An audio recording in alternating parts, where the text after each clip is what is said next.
In times of war, families can be separated and people can go missing.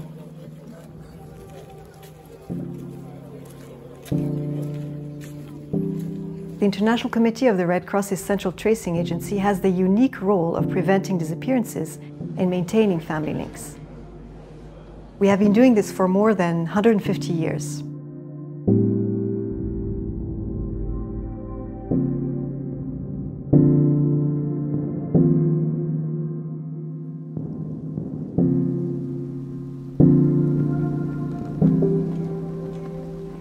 When the hostilities escalated between the Russian Federation and Ukraine in February 2022, we set up the Central Tracing Agency Bureau for the international conflict between the Russian Federation and Ukraine.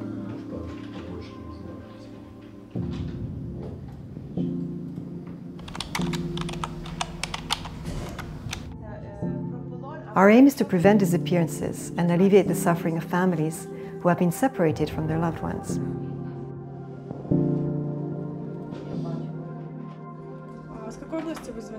It's the first time we've done this since the war in Iraq 20 years ago, and it's the first of this scale since World War II.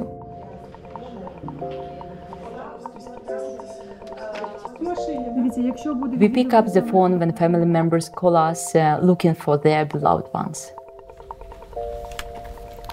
Международный комитет Красного Креста. Добрый день. We are receiving calls on daily basis, and we don't know who will reach us and what will be the next call. The duration of call can be totally different. It depends on the situation, and we never interrupt people and we never stop them. So it means that we want to make them feel to be heard and just to share what they want to share. Every call that we receive, every email, every online form, every visit, every letters, we register all those requests into our system to make sure that this is processed and that we keep a trace of all the calls that we receive. And just trying always double checking very detailed name, last name and patronym and date of birth, because even like one discrepancy can lead to the fact that we will inform the wrong person. A small mistake can have a huge cost in terms of people's life. Алло, доброго дня, це Христина. I'm a caseworker. I work with the families of missing people and families of prisoners of war. I contact them via letters, calls, in case I have any information about their loved ones, about prisoners of war. I call back the families, I update them. We fill all the details, like very precisely the address you see here. We put like village, rayon. Rayon is like a district, oblast is a region, and like the country. Here, very detailed, we put details on scars, on tattoos, birthmarks, if any. So my work is working with the families and trying to make the files as full as possible, so nothing is missing and nobody is ignored.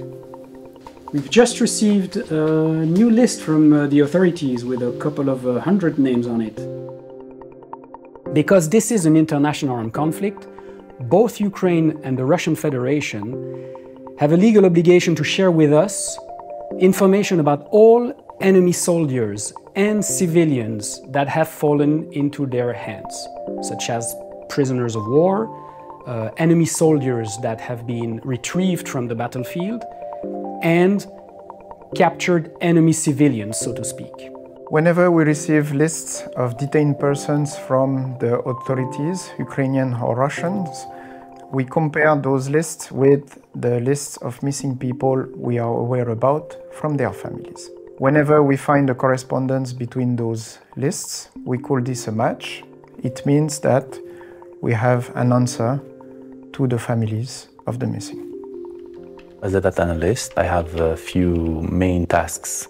One of the main tasks is name matching and other details to aid matching of identities. We get a list of names, other details, and we want to see if we have these people in our database. So there's a new list that just came in. I'm going to run it through our algorithm, which will help us find potential matches precisely and efficiently.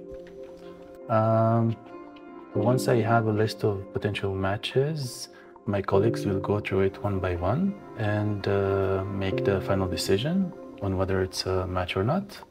Acting as a neutral intermediary, our role is to share the information that we have received from one party with the other so that they can take stock of the fate of these individuals and inform their families accordingly. And in all this, the fact that we act as a neutral entity between the states is crucial to the fact that we are in fact at the center of this system of exchange of information. The dignified and proper documentation of the dead is crucial in order to prevent them from becoming missing persons.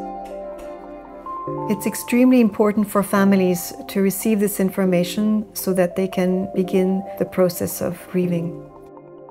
In this conflict, families have been surrounded by so much information, so much that they can trust and they may sometimes not trust.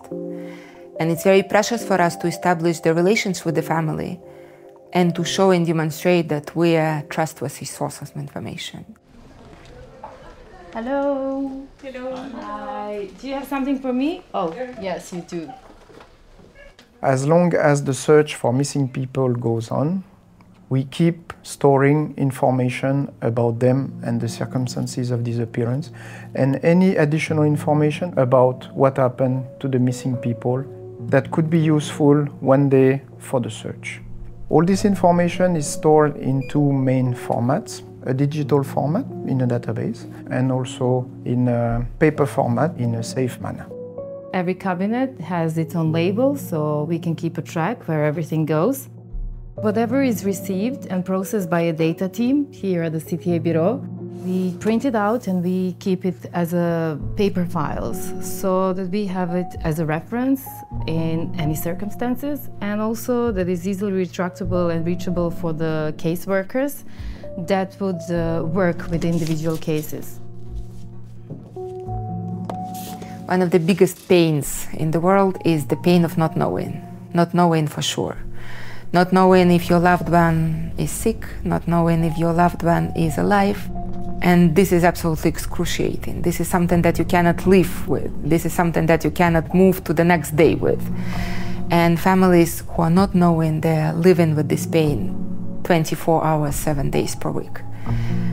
And this is something that we try to ease their pain with. And we can ease their pain with information.